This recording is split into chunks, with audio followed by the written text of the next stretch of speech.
On the 9th of March 2022, a man was found guilty in the 4-decade-old cold case rape and murder of 20-year-old Robin Brooks.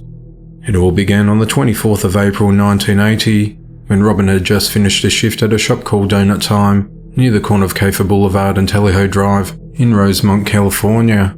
At just after midnight, she said goodbye to her colleagues before heading off.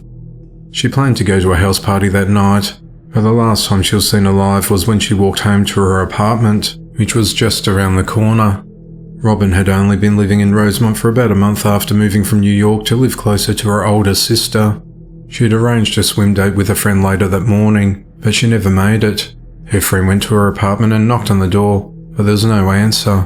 When Robin didn't show up for a 4 p.m. shift at the donut store, her friends and colleagues became concerned. They went to her apartment and knocked on the door several times. After receiving no response, they forced their way in and made a horrifying discovery.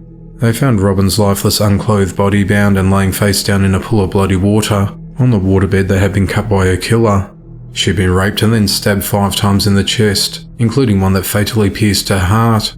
The authorities were called in and collected evidence at the crime scene, including foreign bodily fluid from Robin's body and the attacker's blood after he accidentally cut himself. It was estimated that Robin was murdered sometime around 2:30 that morning. Investigators determined that the attacker entered and exited through the bedroom window. Investigators appealed to the public for tips, but were unable to generate any leads and the case went cold.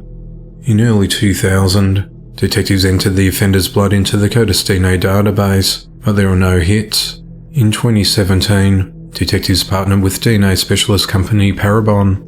They used the suspect's DNA to create a computer-generated image of what he might look like now and at the time of the crime. The snapshot image showed a black male who appeared to be in his late 20s or early 30s. The image was made public in the hope that someone would recognise the killer, but no suspects were identified. In 2020, using genetic genealogy, the killer's DNA was cross-referenced against profiles on public ancestry databases. Family trees were developed, and the suspect was narrowed down to Philip Lee Wilson. Investigators discovered that Philip lived in the same apartment complex as Robin at the time of her murder. At around April of 2020, investigators went to Philip's residence and secretly watched him discard rubbish. Officers then collected the trash and recovered DNA that matched that found at the murder scene. On the 23rd of April 2020, Philip was arrested at his home. It's reported that Philip became obsessed with Robin and would visit her at the donut store when she worked at night. Philip told investigators that they were good friends and often smoked weed together. He admitted to entering Robin's apartment through her bedroom window on the night of her murder. During trial, Philip's defense team argued that they were in a consensual relationship and they got intimate and left his DNA in her body before someone else came and murdered her.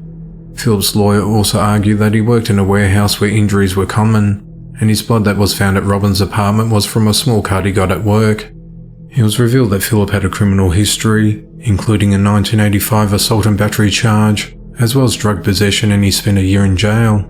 On the 9th of March 2022, Philip, who's now 73 years of age, was found guilty of the rape and murder of Robin, and he faces the possibility of life in prison.